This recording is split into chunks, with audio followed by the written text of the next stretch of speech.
నగరం ఉందా? మన నగరం అమరావతిని ఉండనిచ్చారా?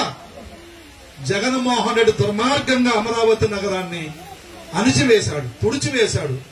అందుకే ఇప్పుడు చంద్రబాబు గారు రాబోయే 10-15 ఏళ్లు ముఖ్యమంత్రిగా ఉంటే, పవన్ కళ్యాణ్ గారు ఆయనతో ఉంటే, మోడీ గారు ఆయనతో ఉంటే 10-15 ఏళ్లు ఆంధ్రప్రదేశ్ లో హైదరాబాద్ ని మించిన అమరావతి నగర నిర్మాణం అవుతుందా?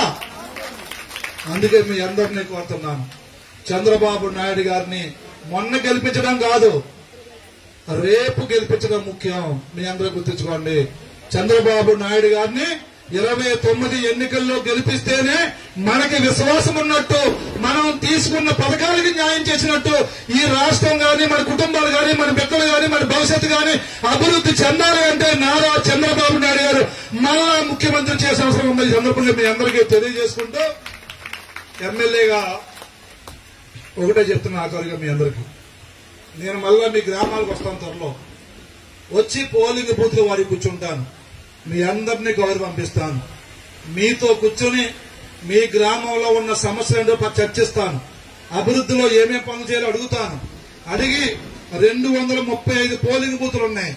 ఒక్కొక్క గ్రామంలో 2 బూతులు ఉంటాయి, 13 బూతులు ఉంటాయి, 5 బూతులు ఉంటాయి, 10 బూతులు ఉంటాయి.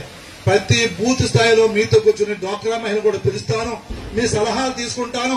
మీ సలహాలు తీసుకుని రాబోయే రోజుల్లో మీ సహకారంతో, మీ సలహాలతో అమలాపురం అసెంబ్లీ నియోజకవర్గాన్ని అన్ని రంగాల్లో మీరు ఎన్నుకున్న, మీకు నచ్చిన మీ ఐతాబత్తు ఆనందరావు గారు మీ శాసనసభ్యుడిగా అమలాపురం అభివృద్ధి చేయడానికి నేను సిద్ధంగా ఉన్నానని, మీ అందరూ నాకు సహకరించాలని కూడా మీ అందరినీ పేరు పేరున కోరుకుంటూ మరొక్కసారి మీ అందరికీ హృదయపూర్వక ధన్యవాదాలు తెలియజేసుకుంటున్నాను. ఇంతమంది వచ్చినందుకు చంద్రబాబు గారి యొక్క ఈ పథకాల్ని 10 మందికి చెప్పాలని మీ అందరినీ పేరు పేరున కోరుకుంటూ, మీరు ఎవరికి ఏ బాధ ఉన్నా, ఎవరికి ఏ ఇబ్బంది ఉన్నా నేను ఆఫీసులో ఉన్న టైంలో రండి. ఎందుకంటే నేను అమరావతి వెళ్లి మంత్రులు కలిసి రోడ్ల కోసం, బంగ్లాల కోసం, స్కూల్ కోసం, కాలేజీ కోసం నేను నెలకి 10-15 రోజులు తిరిగి వాళ్ళు కలిసి డబ్బులు తీసుకురావాలా, ఇక్కడ 10-15 రోజులు ఉండాలా. నేను ఉన్నప్పుడల్లా కనుక్కొని రండి. కనుక్కొని వచ్చి ఏ సమస్య అయినా చెప్పండి. చిన్న వాళ్ళైనా పెద్దవాళ్ళైనా తేడా లేదు.